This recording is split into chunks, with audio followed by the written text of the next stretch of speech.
ॐ वाङ्मे मनसि प्रतिष्ठिता मनो मे वाचि प्रतिष्ठितम् आविराविर्मयेधि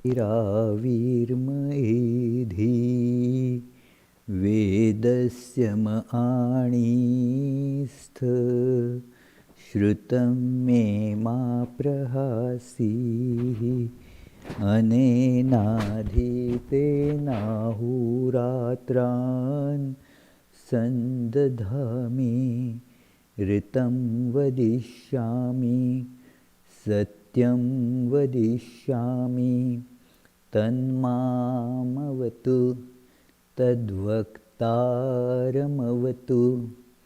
अवतु माम् अवतु वक्तारमवतु वक्तारम् ॐ शान्ति शान्ति शान्तिः Om. May my speech be firmly established in my mind. May the mind too be firmly established in my speech. O self-effulgent Lord, be revealed in my consciousness. May the truths conveyed by the scriptures come to me. May not what I learn from them ever forsake me. Let me live my life day and night according to their teachings. I shall speak what is appropriate. I shall speak the truth. May that protect me. May that protect the teacher. Om, peace, peace, peace.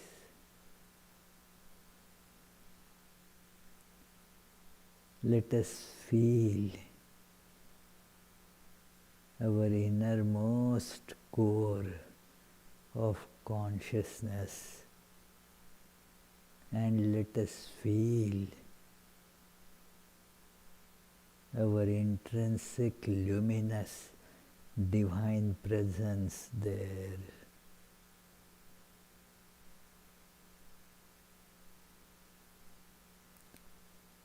Let us concentrate on that.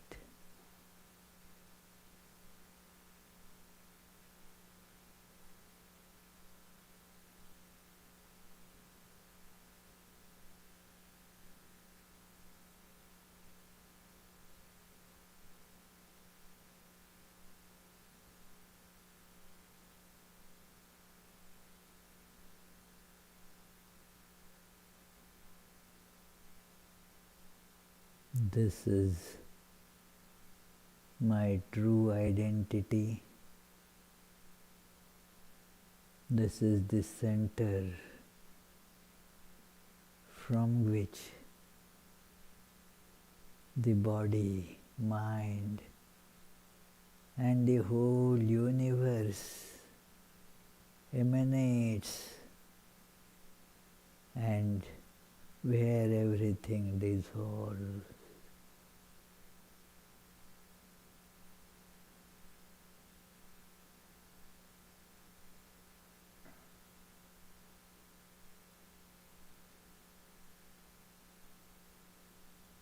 This is the source of all existence, knowledge, bliss,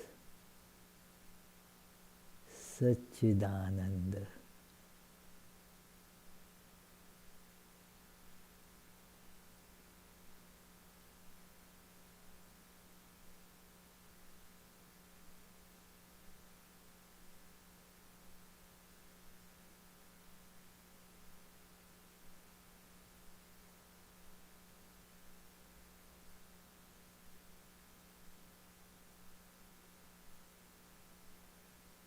I see this alone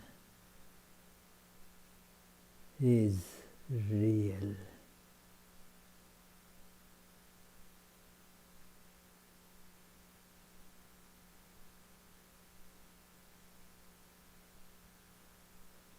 Just like the wax is the reality of all statues of wax.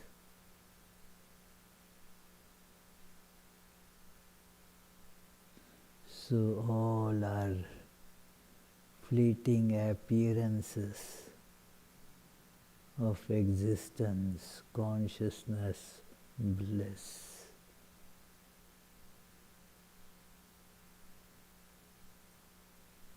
I am that.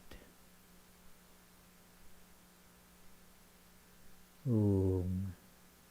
Peace, peace, peace.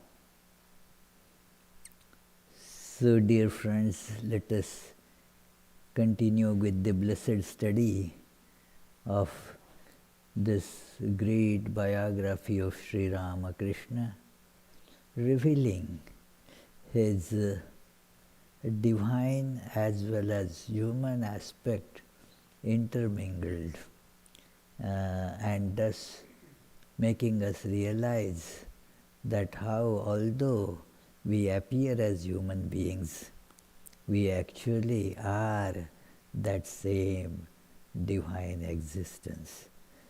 Let us begin with our usual prayers. Tava kathamritam tapta jivanam kavibhiriditam kalmashvapaham shravanamangalam shrimadattatam bhuvi grinanti te bhurida janaha.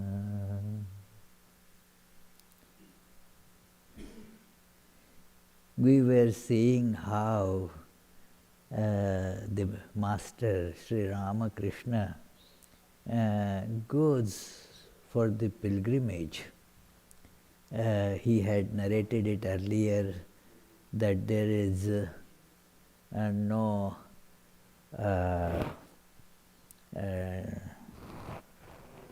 purpose, I mean there is no action that he performed without purpose in his life.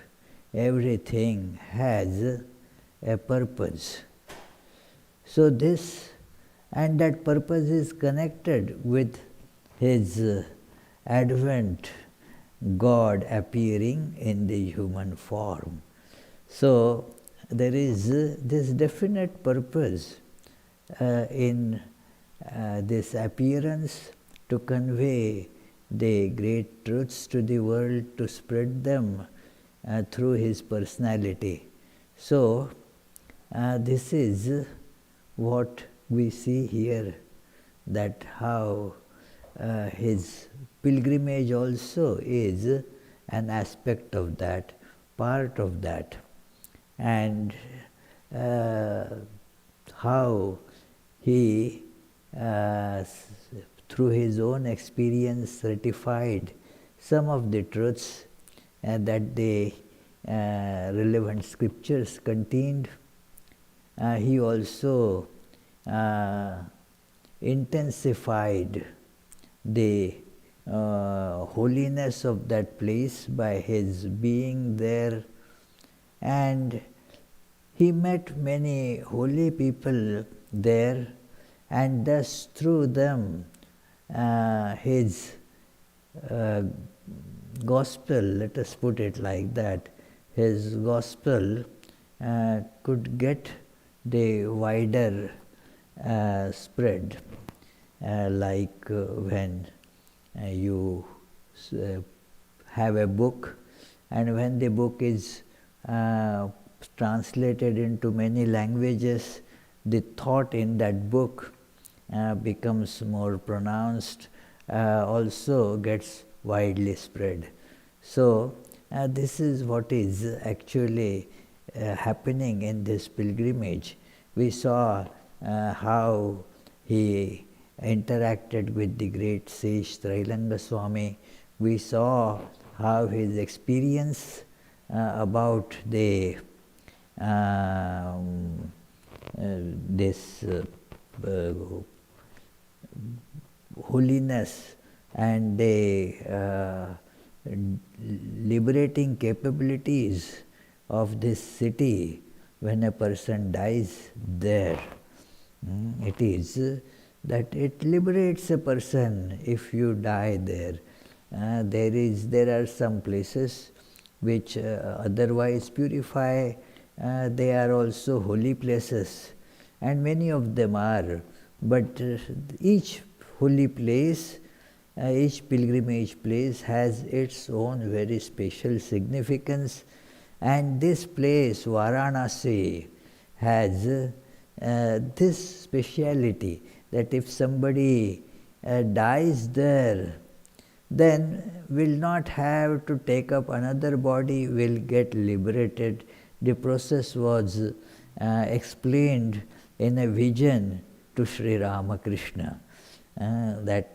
So all these were things that were discussed, how he then went to Vrindavan, and at Vrindavan and Braja he actually felt the divine play of Lord Krishna.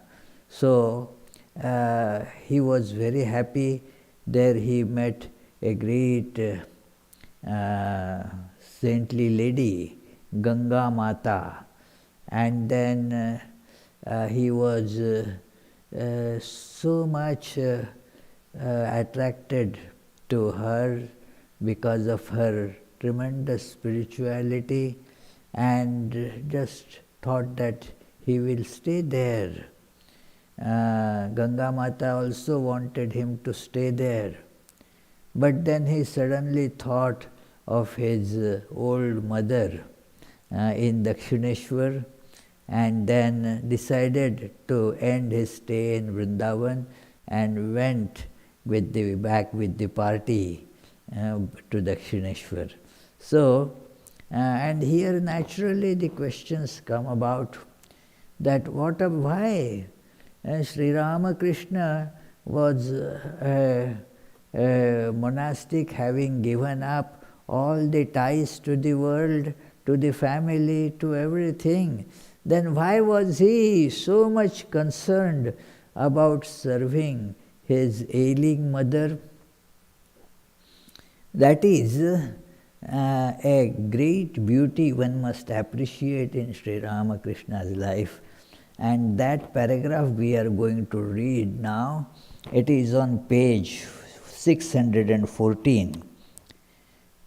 The more we reflect, the more this God-man's words and actions amaze us, and the more we are fascinated to see how apparently contradictory qualities were perfectly harmonized in him.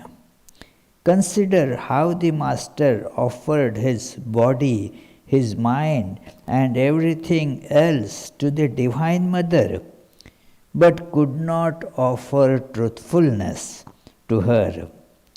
Although he relinquished all earthly human relationships, he did not forget his love and duty towards his mother.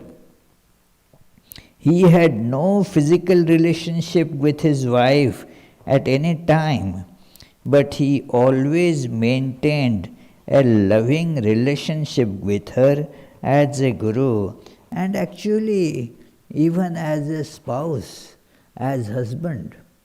It is amazing to see Sri Ramakrishna made arrangements in his lifetime to see that if even after his passing away, there will be some means of livelihood left for Holy Mother.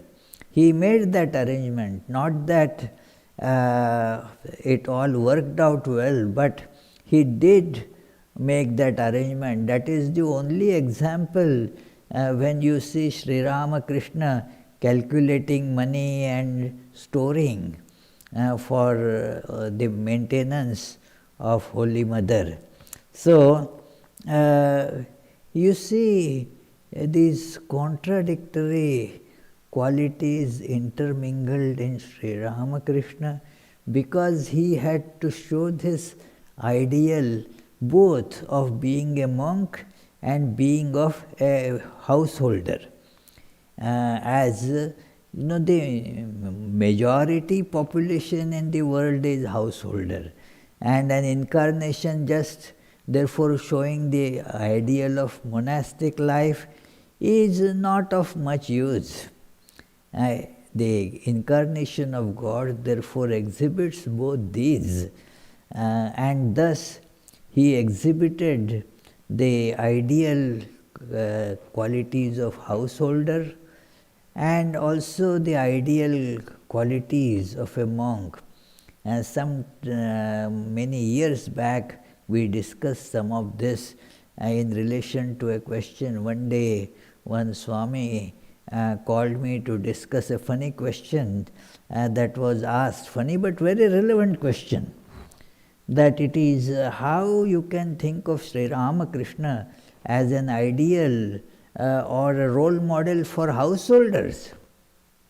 I understand that he was certainly a role model to be followed by the monastics. But what about householders? Sri Ramakrishna doesn't seem to be having any householders' duties that he performed. He didn't look for the money-making job any time that all householders have to look for. He didn't have to think about, taking children to school and to soccer game and so forth.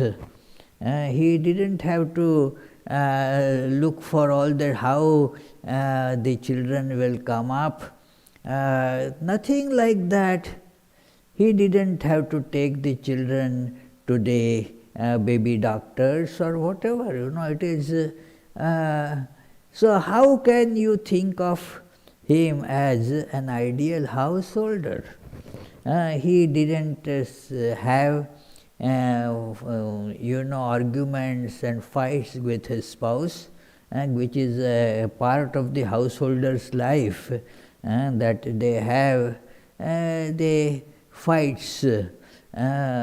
Probably that is how they spend their time, some free time. Come on, let us have a fight. He didn't have any fight with Holy Mother Sarada Devi. So what makes him an ideal householder? He cannot be the role model for householder. Well, he is, in this sense that he showed that he cared for his wife. Obviously, the purpose of a householder's life, purpose of marriage has been shown by him at a very high, sublime spiritual level.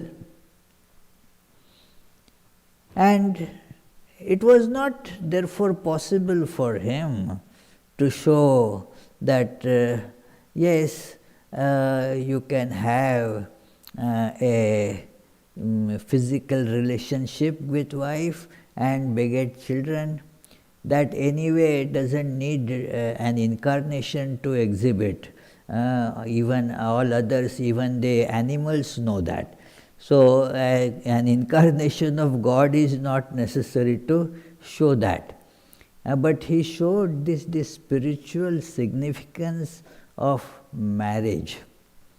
And so he held before him the ideals of householder. He cared for his mother. He took, brought her and in Dakshineshwar, and as we shall read, he considered it to be a great blessing to have his mother stay there so that he can offer physical service to her. So he did all these things. He had his other, the brother and brothers' children, his nephews, all there around. He would go and stay at his parental home in Kamarpukur. So all these things he did as if he is a householder. But what kind of a householder? Ideal householder. A householder glued completely to spiritual life. Now, of course, you may say that is too high an ideal for householder. Well, yes, ideal has to be always very high. What about, even forget the householder's ideal? The ideal that he exhibited for monastics, the householders may not understand this that deeply, but all we monks know that we are nowhere compared to the ideal that he has actually shown in his life. That ideal of total dedication to God and so forth. All these high monastic ideals, are there other regular monks capable of adhering to those ideals? Just as all the householders are not capable of adhering to his householder's ideal, monks are also not holding on to that 100%.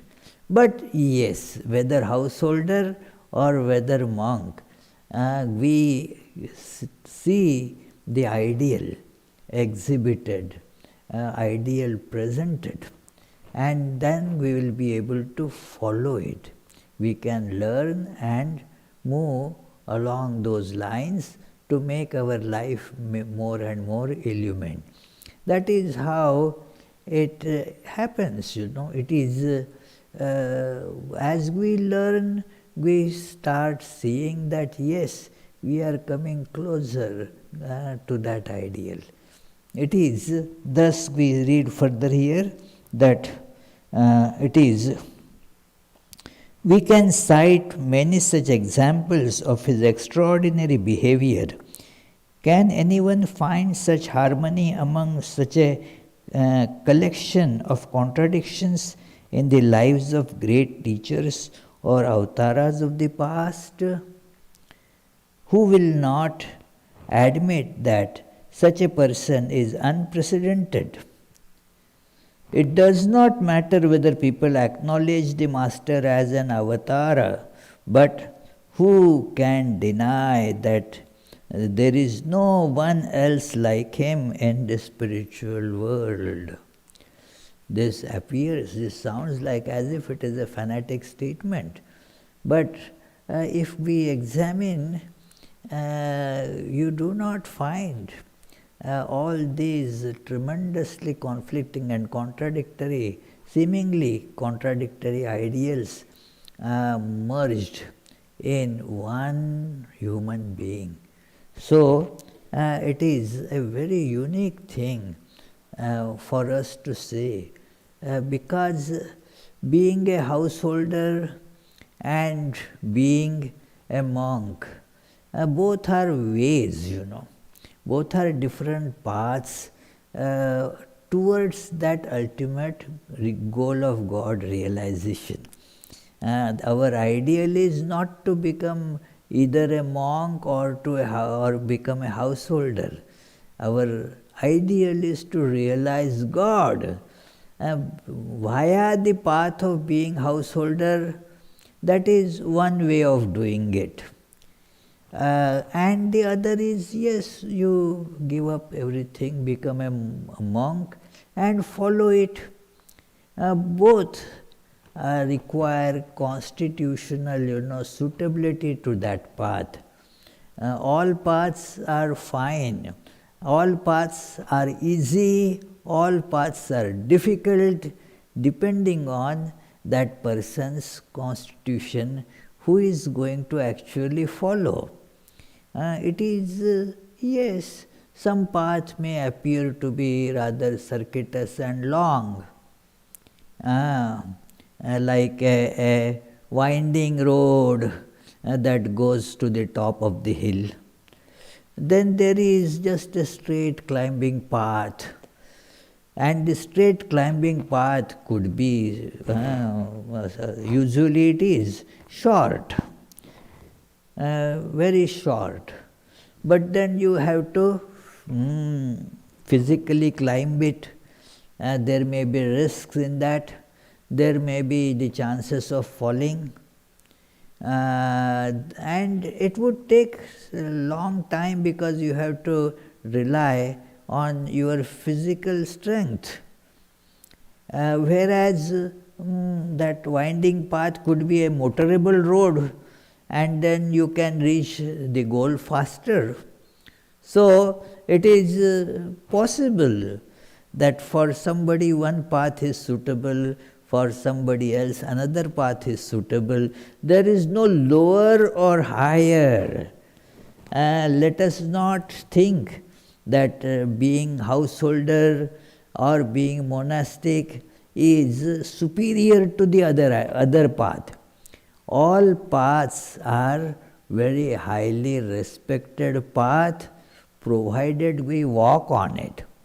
If we are stuck on it, then why call it a path, A path means if you are moving on it, if you are going on it, it is, I told that joke some time back that it is, somebody was asked that was staying at an important junction of roads, and then somebody wanted to go to New York and then stopped there to inquire. They were not the days of GPS and all.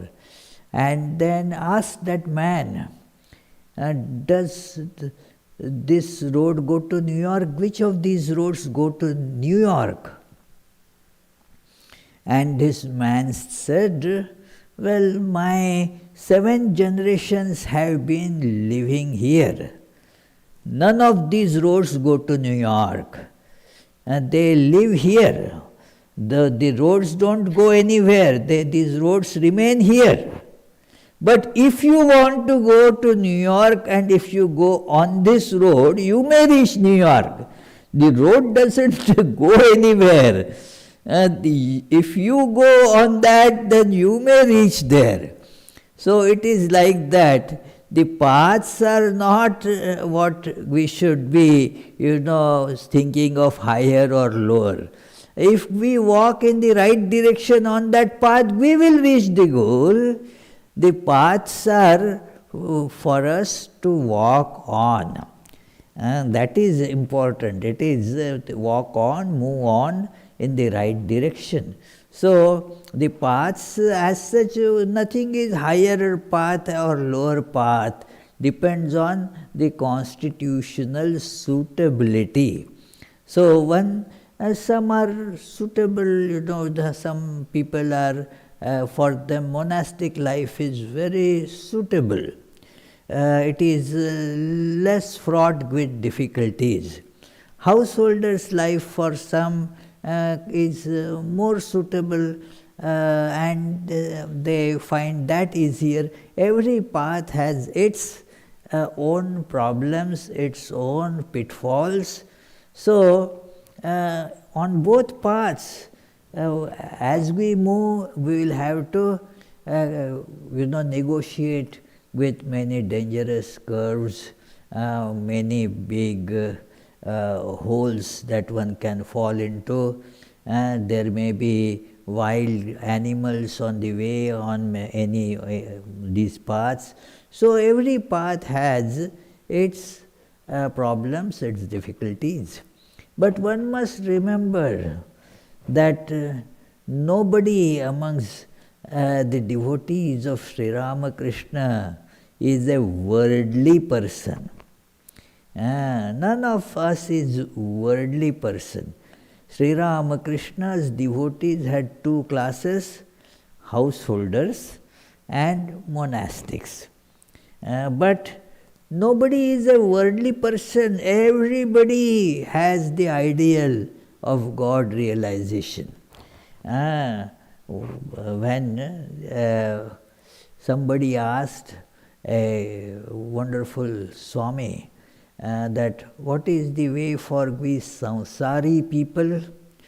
Samsari means just caught in the worldly business, and that to move into that is the goal, again and again transmigrating into this, that is the aim and end. What is the way out for us?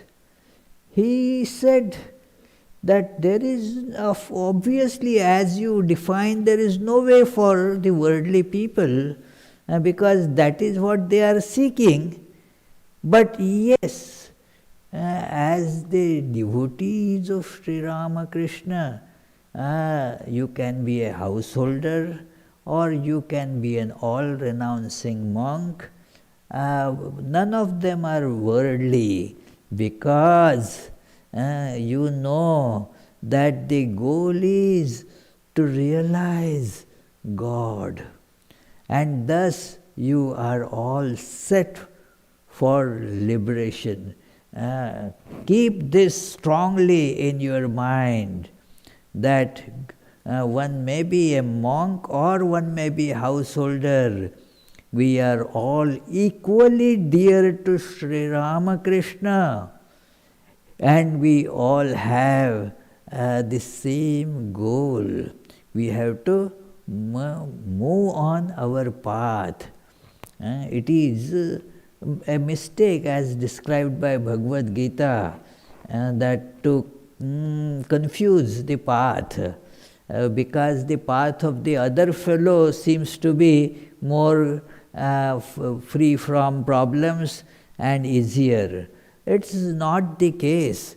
It is like that idiom goes, the grass looks greener on the other side of the fence.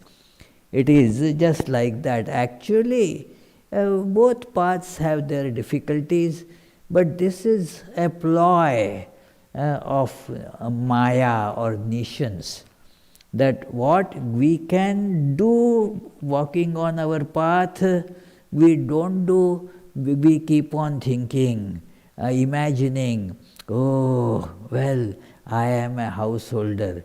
Terrible. By following the householder's life, one will never be able to realize God. Had I been a monk, then I would have shown I reached the goal so quickly. Well, dear, you are not a monk. Why just imagine and waste your energies? But if you do follow your path towards God, God is same. It is not that householders have one God and monks have another God. God is the common reality of everyone. So you can practice the disciplines to reach that divine essence, divine presence by any. But we fools, we think, a monk thinks, oh, in monastic life there are so many obstacles, so many difficulties. Had I been a householder, it would have been very convenient. There would not be the need to restrain mind so much and so forth. And the householder also thinks in the reverse way, that in householder's life, all these, you live in the midst of these social conditions, and you are automatically conditioned by various problems, restrictions. So not possible in householder's life. So thus both miss, both miss moving on their own path with firm determination. Always looking other path, it is. And this is why Bhagavad Gita insists that follow your path. That is, it is called their Swadharma. That your own way, follow that. It is, others' way appears to be charming, very attractive, but it is not helpful to you because you are not there basically. You are not on that path. It is just wasting time and mental energy. I have boarded a train to go to New York. Then I start thinking, going by the road by car would have been better. Now, well, you are in the train, just go by that, don't worry about the other. You are not in a car, why are you concerned about it? So, it is, and this is how the mind plays tricks with us. Let us not succumb to those tricks.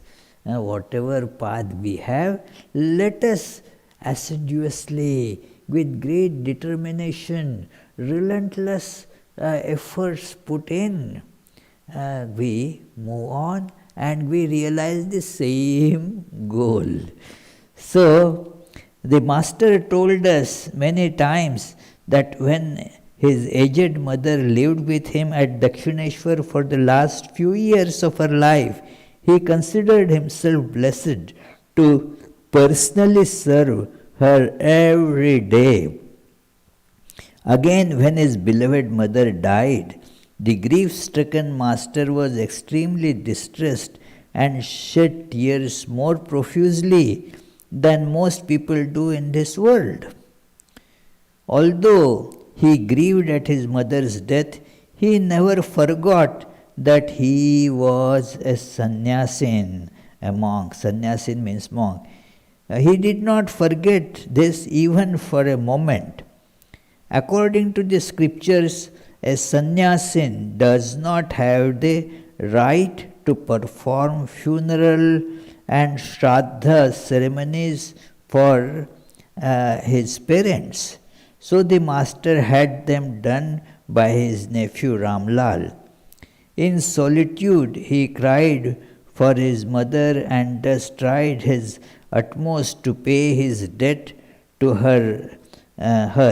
Regarding this, the master told us many times, Look, my children, parents are the greatest gurus in this world. Oh, he said that, look, my children, parents are the greatest gurus in this world. As long as they are alive, one should serve them to one's utmost ability. When they die, one should perform the shraddha ceremony as far as one is able. One who is poor and has no means to perform the shraddha ceremony for parents should go to the forest and weep for their memory, thus repaying the debt to them. This is what he upheld in his life, that serve the parents. It is important, that showing respect to the parents, what happens thereby, it is said in Upanishads that Matri Devo Bhava, Pitri Devo Bhava, Acharya Devo Bhava, Atithi Devo Bhava. What it means is, let your parents be treated as your gods. It is, serve them. And then you will see so many blessings get showered on you.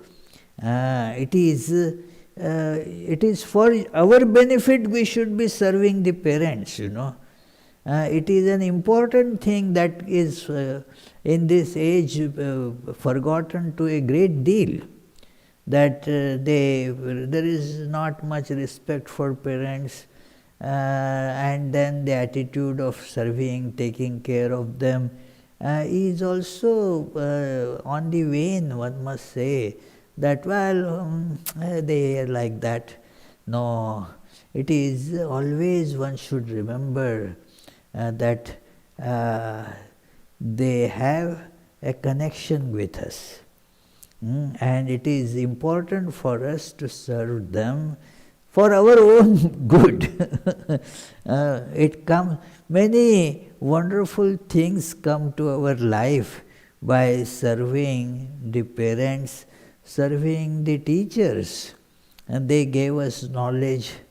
And so, serve the teachers. It automatically, we see that the teachings become manifest in our life by serving the teacher. It is, I have experienced it many times. Even in secular education I have found this, of course, in the religious training and all. When you serve a teacher, that service is a way of forming a channel, a connection, so that the teacher's knowledge flows in us. A loving rapport is necessary. Otherwise, just casually listening and paying attention only to the words and feeling that that's good enough, I learn from that. No. Even when you are learning from a book, think of the writer of that book, that holy book, from whose consciousness that book has emerged. Establish a loving connection with that being, that person. And then you see the knowledge trickling from that book in us. It is, one should never, disrespect the teachers, and never should one say, no, they were not very good people. No. Or what does it matter? I don't care. This attitude is detrimental to us, and not to the parents or teachers as much. So, this is a teaching that Master exhibited in his life, how he served his parents to his utmost capacity, and how he respected all his teachers. That is also in his life we see. So,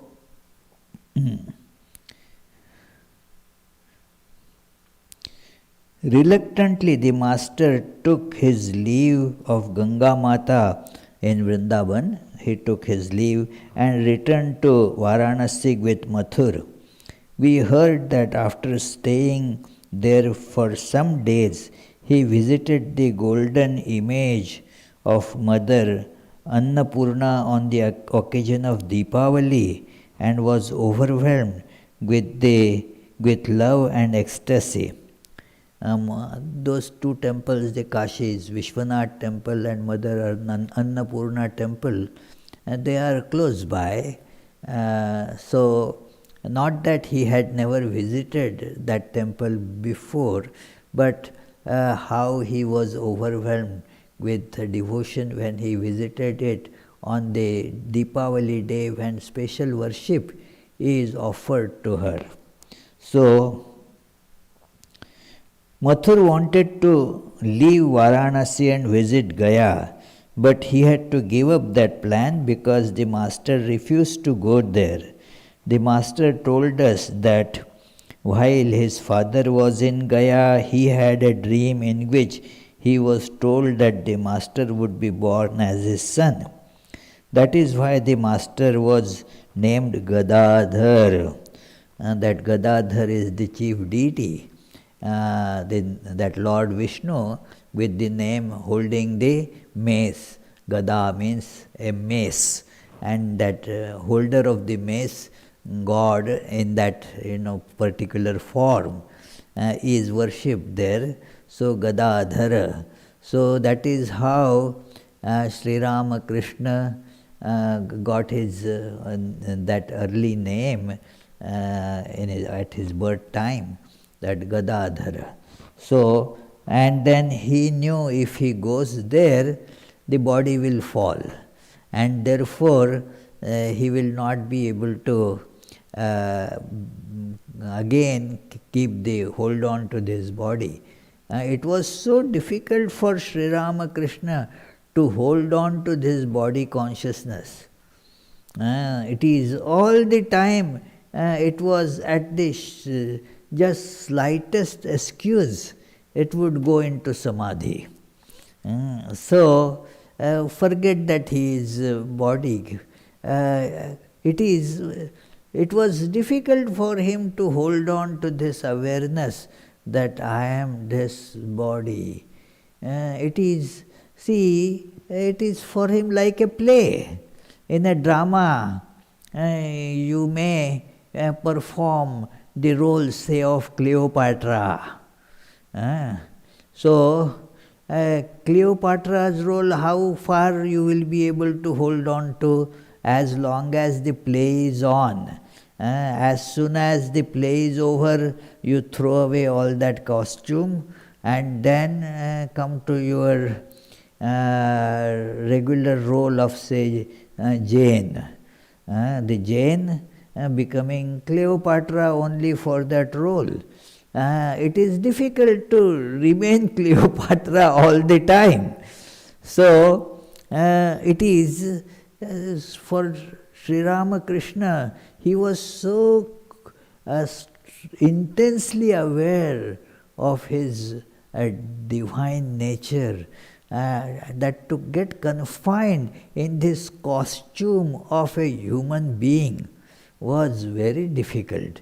He mentioned that several times, that it is for you I take up this, hold on to this body, that it is otherwise the natural tendency of this person showing his own body.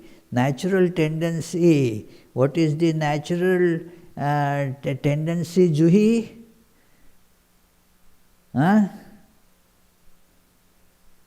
What natural tendency Sri Ramakrishna's mind had? He mentioned that it is to go in samadhi, isn't it? What? Yes. So for us, he is holding on this appearance, this costume of a human being. And he knew that if he goes to Gaya, he will not be able to again come back to this human awareness. So he refused therefore to go to Gaya. The master sometimes told us that he refused to go to Gaya with Mathur because he believed that if he saw the lotus feet of Gadadhara there, he would be overwhelmed with devotion, forget that he existed independently from Gadadhar, and become united with him forever.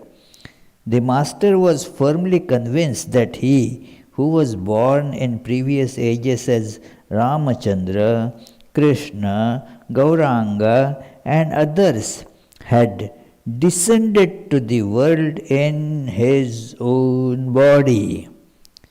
We observed that an indescribable feeling would come upon him whenever there was any talk about a possible visit to Gaya, which he knew from his father's dream as the place of his origin, or whenever he heard about other sites where the avatar has ended their divine play.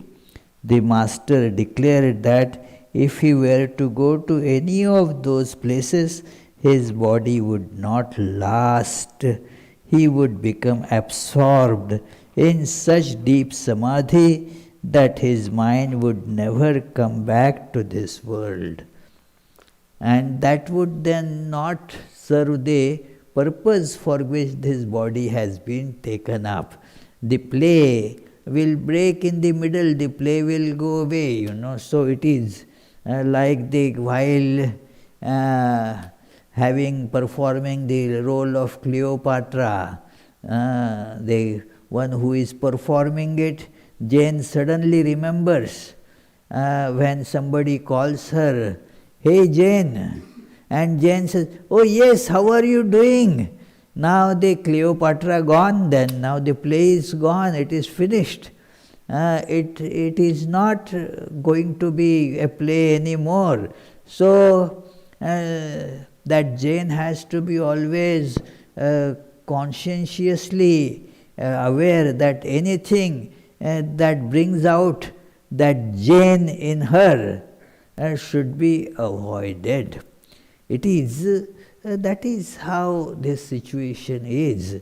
It is sometimes it happened. They say in that Rama's that during these 9 days before Ram Navami that we had last Wednesday, so 9 or 10 days there are the different stage shows on the life of Rama, and then there is one of them, the story I had told before also, just reminding that there was the one who was to act as the Hanuman, the monkey form servant, dedicated servant of Lord Rama. And another was to act as the demon Ravana. And then the show was going on, both were there, and then Ravana was boasting to Hanumana, and then the script is that Hanumana gives a blow on the chin of Ravana. And then the script says that made Ravana fall unconscious. Now it is in the drama, you don't give a really big blow, isn't it, Ajay? You have to give, just show, oh, and then hold on, not that. But this Hanuman guy, he gave a really big blow on the chin of this Ravana guy. And now Ravana guy became so incensed, that actor, he took hold of, instead of falling incense, the drama was ended there. He held this Hanuman by the scruff of his neck and started beating. This Hanuman jumped down from the stage, started running with his tail wagging like that. So the drama was over there, you see. If imagine, Sri Ramakrishna just could not think of again as a human being, the play would be all ended there. So, being conscious of that, he avoided going to those places. At another time, he expressed a similar notion at the proposal of visiting Puri, where the divine play of Gauranga ended. In addition to this caution regarding himself, if his yogic vision revealed that any of his devotees were a part of or had risen from a particular deity, he would express a similar concern to the devotee and forbid him to visit the holy place that was associated with that deity. It is difficult to explain to the reader this idea of the master. It would not be appropriate to describe it as fear, because even when ordinary people experience samadhi, they see while still living, how the soul departs from the body during death and they become fearless, understanding death to be a transition, just as childhood, youth, and so on are different stages in human development. That the body is given up, and then normally we hold on to the body with great effort because of the fear of death.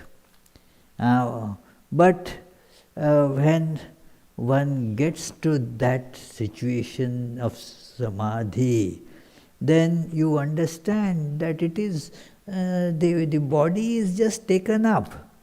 You do not lose anything in giving it up. You are not harmed at all. It is that awareness is there. But then many cannot come back to this body. They say, well, that's all gone. So we see that these for last about 40 years or more, lot of research has gone in to explore the near-death experiences. Very interesting explorations by many doctors, and one is, that very, and a lot of research has been done on this. So, one thing is, for a person who comes back from that experience of death, the fear of death is gone then, because you see that it is not a very scary state, that you come to a different location and so forth. There are some nice books, like Life After Life, describing many of these incidents, that it is that how various cases of this near-death experience have been graphically described there.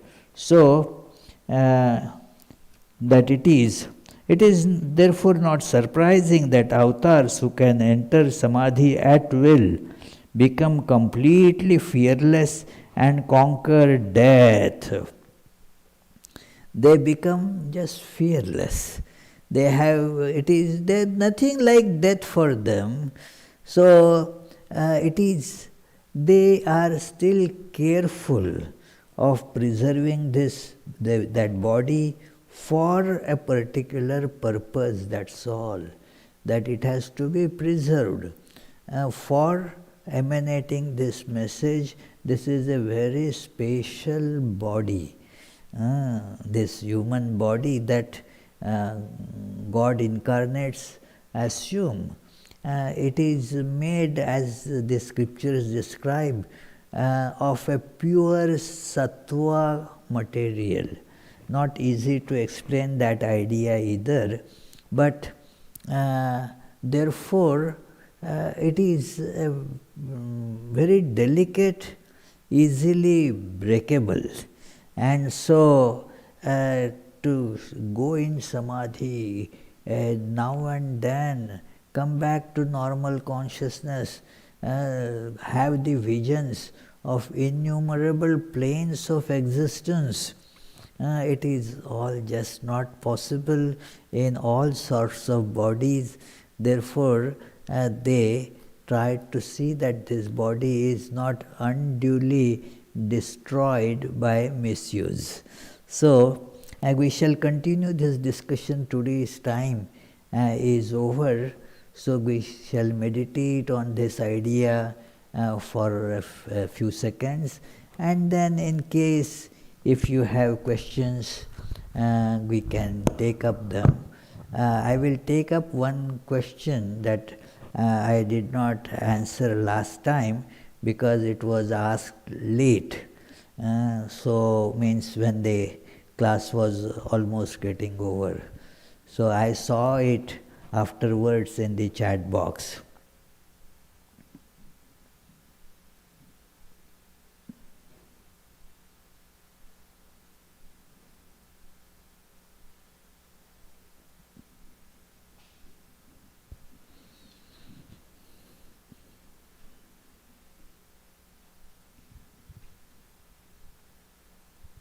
Yes, any questions, Prithvish? Yes, Swamiji. And there's a web question from Anindita Chakravarti. Pranam Maharaj. Thakur identified M as a companion of Sri Chaitanya.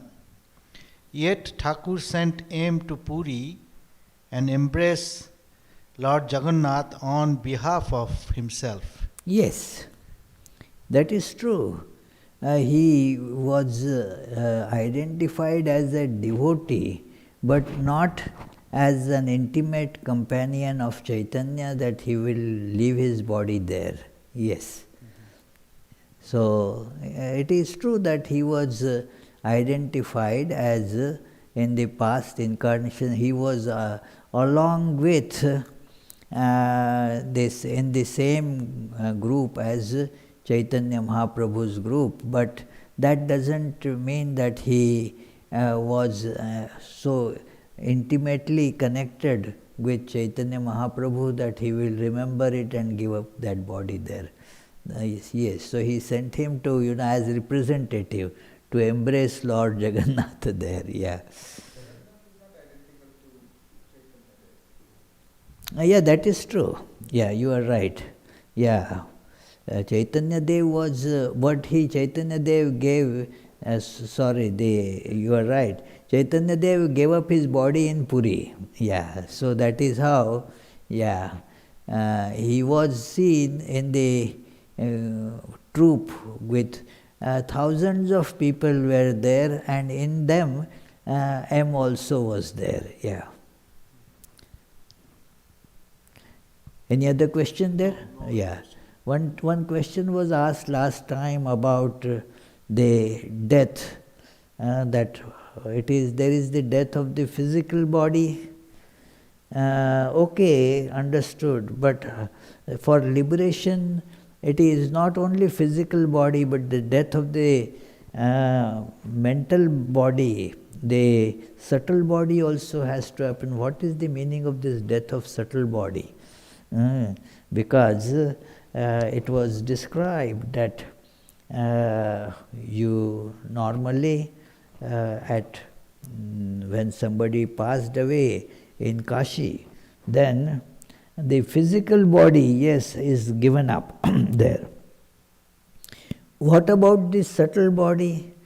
It is that the pronouncement of this mantra, pranava, Om, is not in the gross ear, but it is done in the subtle ear.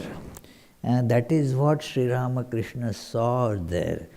And the ignorance in this, that the subtle body is made of this information. So the ignorance goes away, the subtle body is destroyed.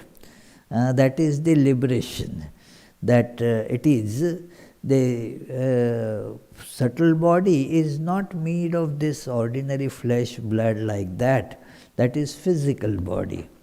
But it is made of the subtle elements, and that are held together by this ignorance. And so when it is that liberating mantra is pronounced by Lord Shiva in that subtle body ear, then that ignorance breaks away, goes away. That is how. And removal of ignorance and mind becoming pure is the death of this subtle body. Yeah. Any question here? So let us now conclude with the closing prayers.